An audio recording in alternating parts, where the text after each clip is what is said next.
My grandson Mike was walking with his head down, shuffling his feet. It was just past 9 a.m., a time when he should have already been in school. I wondered why he was here.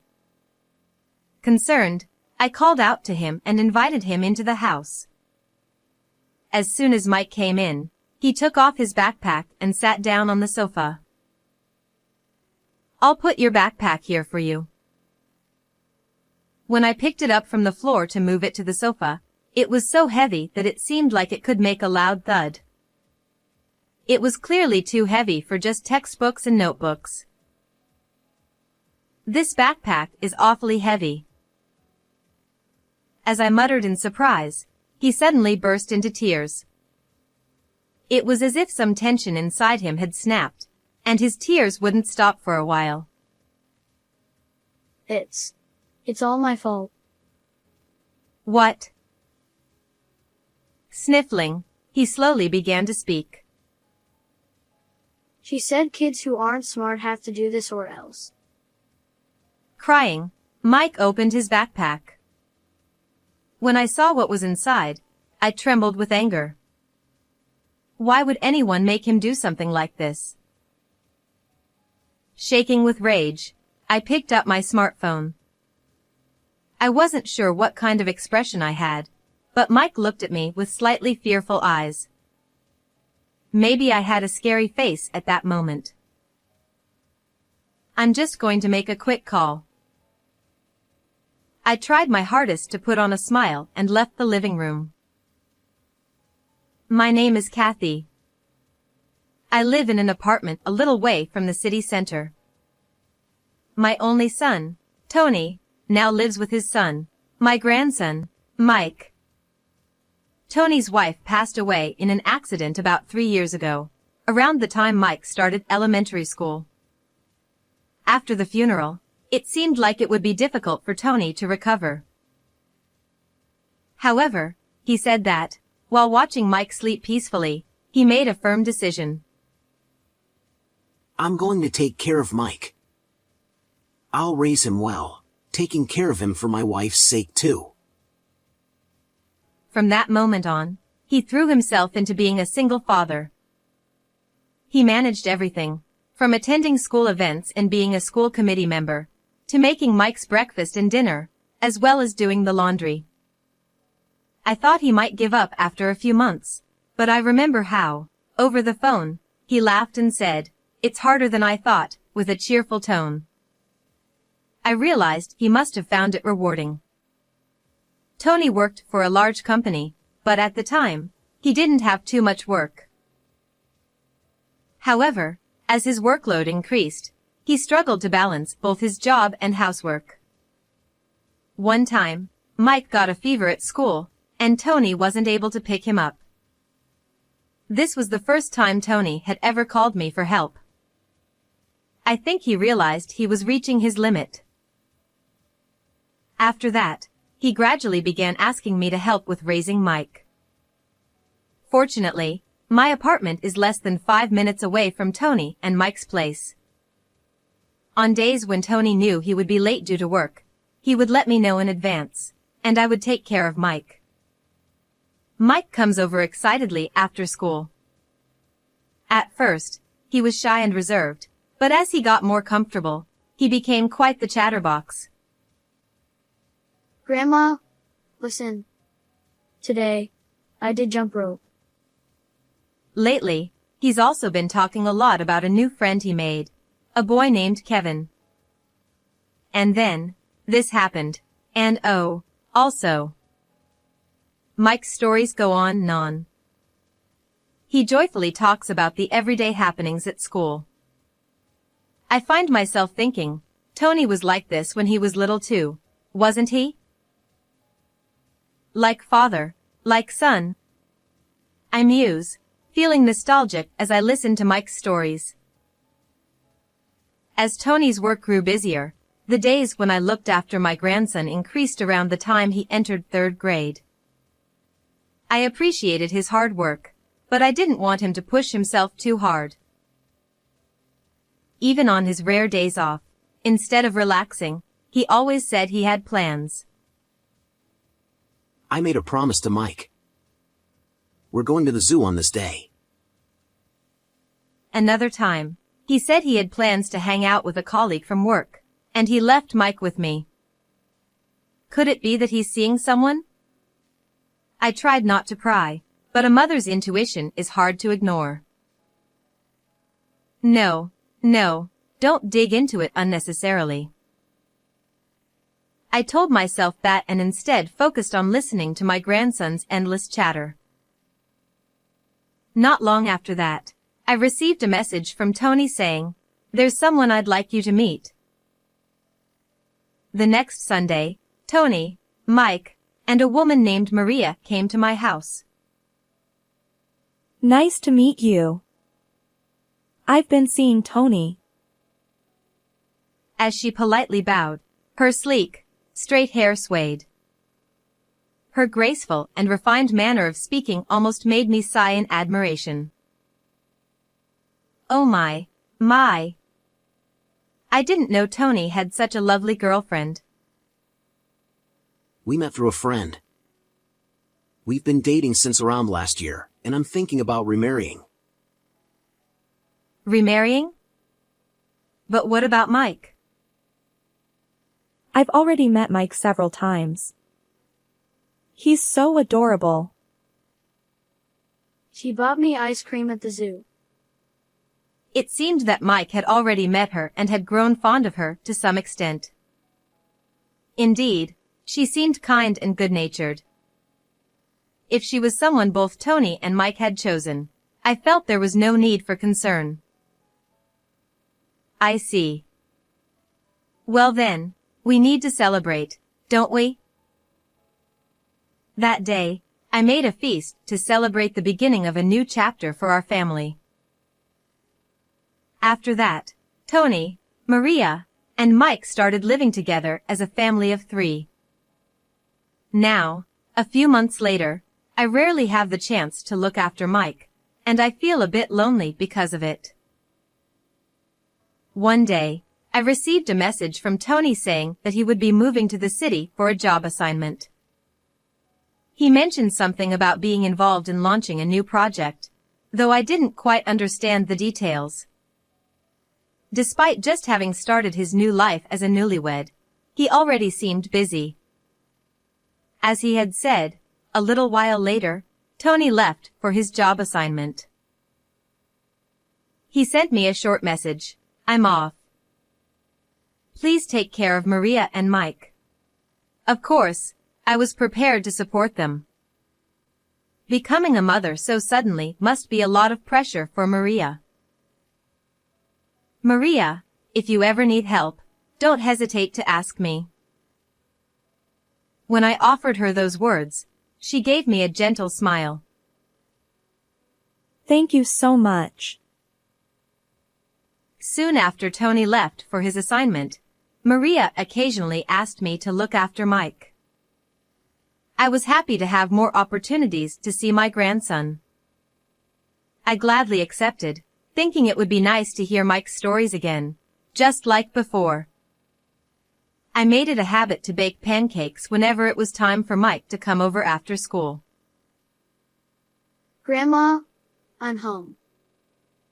Welcome back. The pancakes are ready. I smiled as he shouted with excitement and sat down at the table. Grandma, listen. Today at school. As his cheerful chatter began, I listened attentively. That day, after finishing his pancakes, he did a bit of homework before heading home. On a warm spring day, as I gazed at the fluffy clouds in the sky, I was tidying up the garden. Our apartment complex has a shared garden, and every few months, it's my turn to help with the cleaning. The cleaning is simple, just picking up litter and sweeping around the flower beds.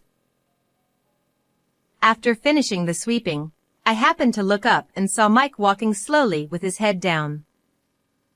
Judging by the direction he was coming from, it seemed like he was returning from school.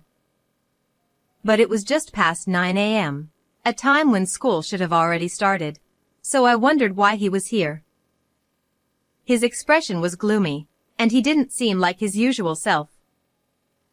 Concerned, I called out to him. "Good morning, Mike.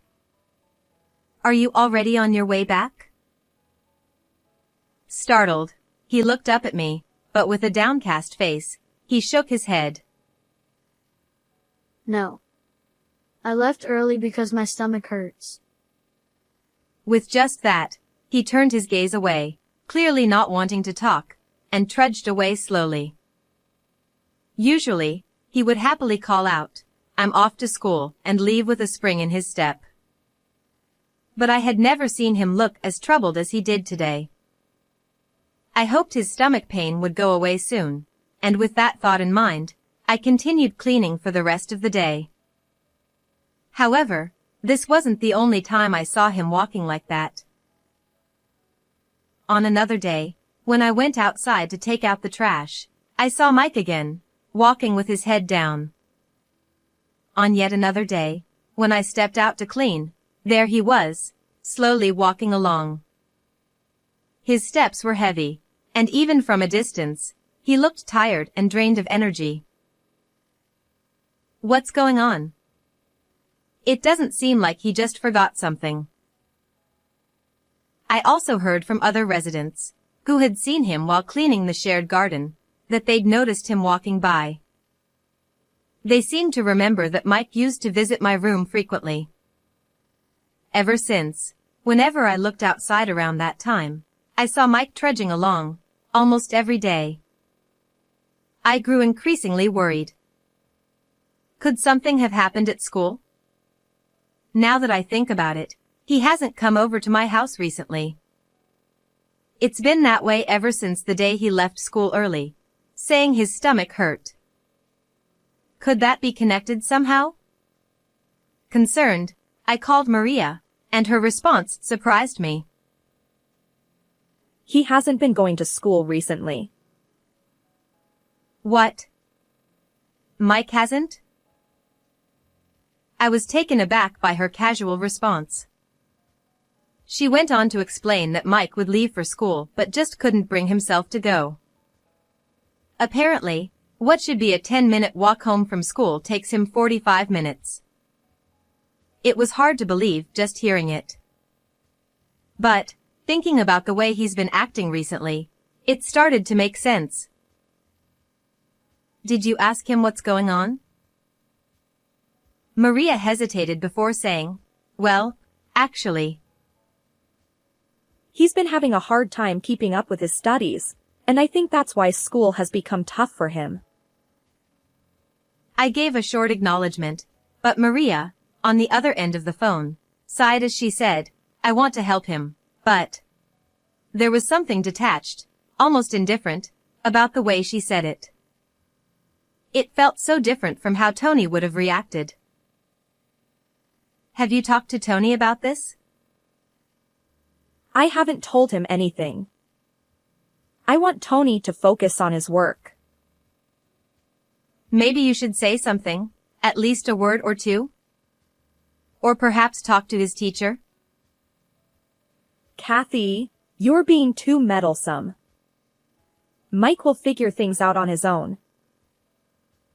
Her lack of concern for Mike didn't sit well with me, so I decided to ask her directly. Aren't you worried about Mike? To my surprise, she responded lightly. It's not something to be that worried about. Everyone has times when they don't feel like going to school. Kids are like that, she added, and then she ended the call. As I stared at the darkened screen of my smartphone, I thought to myself, but Mike used to love school, and he always talked about it so excitedly. He even once boasted about asking his friends for help with things he didn't understand in class. His friend Kevin was good at science, and Mike often told me how much he learned from him. That's why I couldn't fully believe Maria's explanation that Mike was struggling with school. And while she seemed to think Mike would figure it out on his own, there are limits to what a child can handle. I didn't think time would solve this problem. Maybe I should ask Mike directly. I thought to myself as I pictured his slumped figure. It might seem like meddling, but I couldn't just leave him like this. It felt too cruel. The sky was bright and clear, but for some reason, it felt like dark clouds were looming over everything. The day after I called Maria, I found myself standing by the flower beds outside my apartment early in the morning. From this spot, I could clearly see if Mike was walking by. It wasn't ideal to be waiting like this, but I felt I had no choice. After a short while, I saw him again, walking with his head down, just as I had seen him before. He looked thinner than the last time I saw him. "Hello, Mike," I called out. He looked startled and glanced up at me, still with a troubled expression. "Hey, why don't you stop by Grandma's place for a bit?" After a brief hesitation, Mike quietly nodded. The cheerful, energetic boy who used to greet me with a bright smile seemed to be gone, replaced by someone strangely quiet and subdued. I invited him into the house and sat him down at the living room table. "Let me take care of your backpack," I said, as I picked up the bag he had dropped on the floor. When I lifted it, it was so heavy I thought it would make a thudding sound. Could a backpack full of textbooks and notebooks really be this heavy? "This bag is awfully heavy," I muttered in surprise, and at that moment, Mike burst into tears. It was as though some string of tension had snapped inside him, and his tears wouldn't stop for a while. I gently rubbed his back, waiting for him to calm down before asking what was going on. It's all my fault. Sniffling, he started speaking bit by bit. "What?" Mom says I have to use a dictionary because I'm dumb.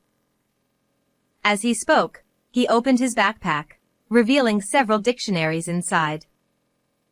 I took them out, an English dictionary, a history dictionary, and a dictionary of English idioms.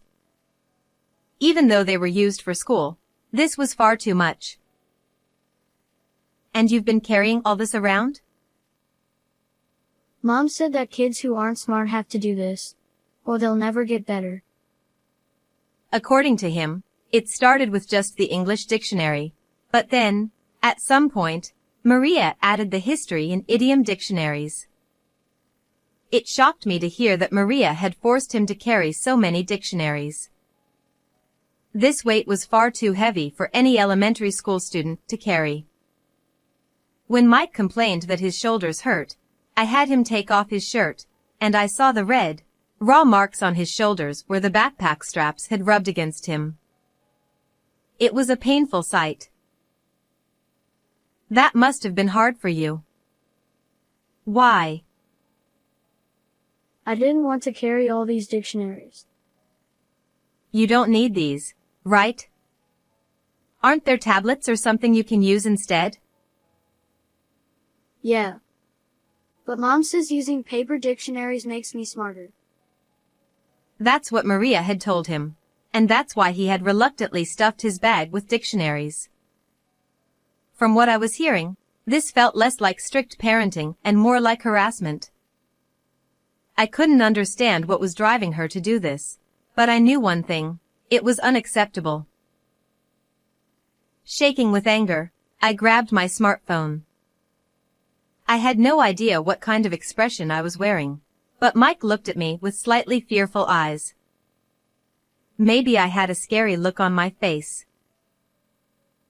Grandma, what's wrong? "Nothing, sweetie. I'm just going to make a quick call." I forced a smile and left the living room. After taking a deep breath, I called Maria. After a few rings, a lazy-sounding voice answered, "Hello? Maria? Can I talk to you for a moment?" I asked, trying to keep my trembling voice in check. In the background, I heard a faint, and a man's voice that I didn't recognize. Now's not a good time. It's nothing. Forget about it. With that, she abruptly hung up the phone. The first part was clearly directed at me, but the latter half seemed to be spoken to the man nearby. Who could that have been? It definitely wasn't Tony's voice, and besides, Tony was away on a work assignment. Puzzled, I returned to the living room, where Mike began to speak. His words shocked me to the core. Maria had been bringing a man, who wasn't Tony, into the house while Mike was at school. Mike found out about it one day when school ended early. Ever since then, he had been spending most of his afternoons at the park, trying to kill time. She had also been imposing food restrictions on Mike. Taking advantage of Tony's absence, she had started slacking on meals. When Dad was here, she would make omelets or whatever I wanted. He said this, his head hanging low. Apparently, Maria had told him that if he ever told anyone about the situation, she would never cook for him again. So, he kept quiet, enduring his hunger. That day, when I saw him walking past while I was cleaning the garden, he must have been hiding his discomfort. In a world where he should have been eating until he was full and enjoying school, he was instead growing thinner, walking back and forth between school and home with painful marks on his shoulders. What kind of person would subject a young child to this? My anger flared up even more as I trembled, clutching my smartphone. Mike. Grandma is going to your house now.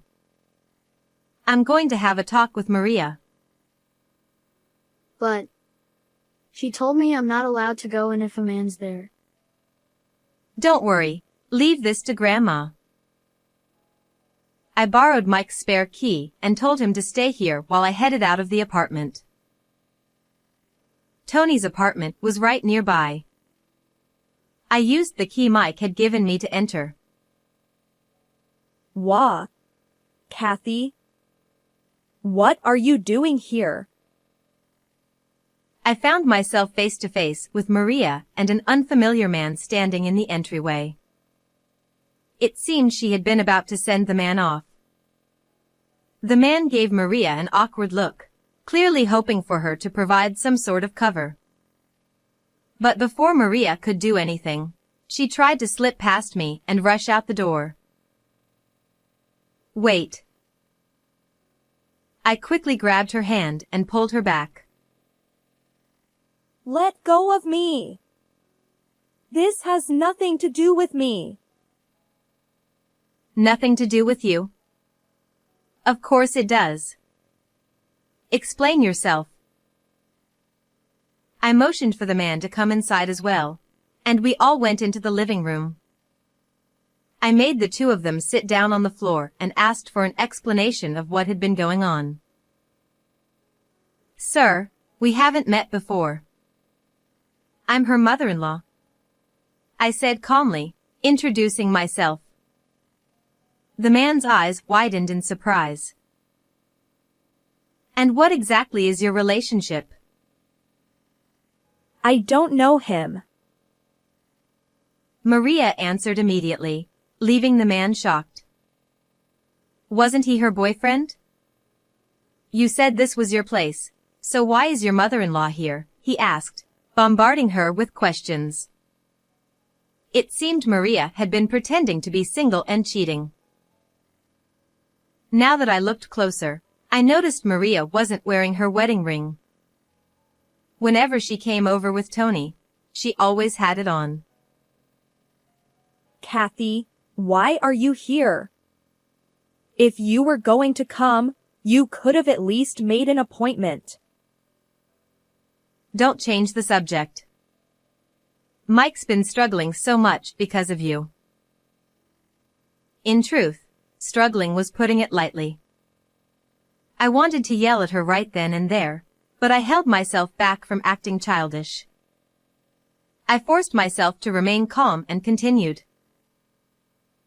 You told Mike not to come home and to spend his time in the park, didn't you? I did not. You stopped making proper meals for him and were off having an affair, weren't you? I wasn't. No matter what I said, Maria refused to acknowledge any wrongdoing. Eventually, even the man beside her began questioning her, saying, "You told me you didn't have any kids. Was that a lie?" Seemingly fed up, Maria, in a fit of frustration, confessed everything to him. Fine, yes, I'm married. The kid you saw is my stepchild. But my husband's away on a work assignment. The man looked shocked and dismayed, left speechless by the revelation. Maria turned her face away from him, wearing a smug expression. "I'm going to tell Tony about all of this," I said firmly. Do you really think he'll believe you? He loves me more than anyone. Her arrogance was astounding, and she laughed mockingly. "He won't just believe me because of my words alone, but..." Then I pulled out my phone and showed her the screen. I had activated the video mode on the camera app from the moment I introduced myself. Everything from Maria's confession to our earlier conversation was recorded. This should be more than enough to convince him. I watched as Maria's face turned pale in an instant. No, please, delete that right now. Her voice shook, on the verge of tears. But there was no undoing what had already been said. "Whatever happens next, you'll need to discuss it with Tony," I said. I sent the video to Tony and left the apartment. As I reached the door, I could hear the two of them arguing, but I pretended not to notice. The day after everything came to light, Tony hurried back home. It just so happened that there was a long holiday weekend, so they spent 3 full days discussing everything as a family. Of course, there were many things the couple needed to talk about privately, so I took care of Mike for one of those days. From what Tony told me, here's how things unfolded. At the beginning of their marriage, Maria genuinely found Mike to be cute. She thought she could make it work with this family. But soon, she noticed that Mike was very talkative. When he came home from school, he would go on and on, never stopping. Even when told to do his homework, he would finish it quickly because he was smart, and then start talking again. At first, she would respond casually, but over time, she grew tired of it. I just can't keep up with his endless chatter. She said this, leaving Tony at a loss for words. She went on. And every time I'm with you, Mike is always around. We can't even have a proper newlywed moment together. So, was that why you were tormenting him? Because you saw him as a burden? Of course. But you said you were okay with the fact that I had a child. I said I was okay, but you should have taught him to read the room better. She went on to accuse Tony of not understanding her feelings, claiming she had been lonely and that he hadn't paid enough attention to her. Finally, she blamed Tony for her affair. It's your fault I cheated. You should be the one reflecting on your actions. What do you mean? Tony was left utterly bewildered and overwhelmed by disbelief. I can't stay with you anymore. What's more, I can't forgive you for bullying Mike. With that, Tony demanded a divorce.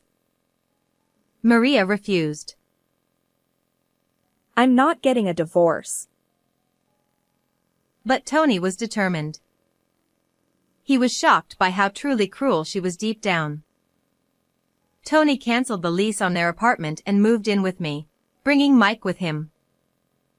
Luckily, I had an extra room, so I let the two of them use it. As for Maria, unable to stay in the apartment, she moved to another place on her own. After that, Tony consulted with a lawyer and successfully finalized the divorce, along with filing for alimony. Later, we discovered that Maria's affair partner was also married. In other words, they had both been pretending to be single while cheating. The married man's wife eventually found out about the affair, and he was served with divorce papers as well. I'm sure that man must have been overwhelmed too. Both Maria and the man received alimony claims from his respective spouse. Maria, seeing an opportunity, tried to reconcile and get back together with her affair partner. However, the man rejected her, finding her unbearable. He reportedly told her that he couldn't be with a woman who could so easily pretend to be someone else. It was truly a case of karma. Maria was left alone, now burdened with debts from having to pay alimony to both Tony and the man's wife. Crushed by the weight of her debt, she sometimes tries to contact Tony. But Tony, having no obligation to help her now that they are divorced, has coldly turned her away.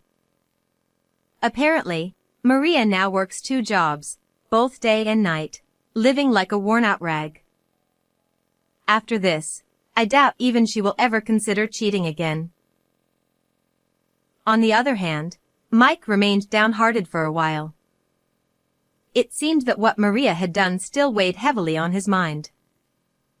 He struggled with sleepless nights and a lack of appetite, affecting his overall well-being. Upon realizing this, Tony took immediate action. He spoke to his company and arranged to cut his assignment short, allowing him to come home early. Fortunately, the project he had been working on was wrapping up, so he was able to return sooner than expected. On weekends and holidays, he started spending more time with Mike, going out together and helping him with his studies.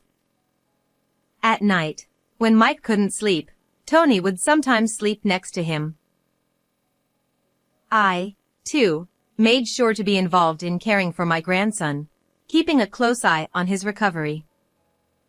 Gradually, Mike's appetite began to return, and he started focusing on his studies again. At one point, he couldn't even bring himself to eat pancakes, but now he devours them with ease.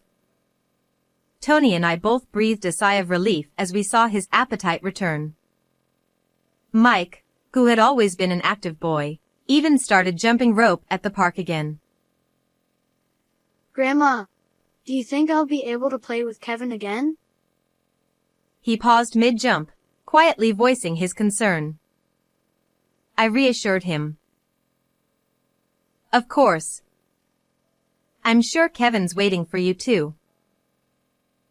With help from his teacher, Mike was slowly able to start attending school again, beginning with visits to the nurse's office. Little by little, Mike recovered, and within 6 months, he was back to going to school regularly. He admitted he was nervous when he first stepped back into the classroom. But as he spent more time with his classmates, he quickly fit back in. When he came home, his face would light up as he excitedly recounted everything that happened during the day. Grandma, guess what? Today, Kevin and I played during lunch break. It seemed that Mike had rekindled his friendship with Kevin. Next month, there's going to be a birthday party, and Mike has been invited. That's wonderful. Have fun. I want to bring a birthday present. What should I get him? As I listened to each of his thoughts, I smiled warmly, grateful to see the return of the bright, cheerful Mike. I look forward to watching my grandson continue to grow and flourish. How did you enjoy today's story?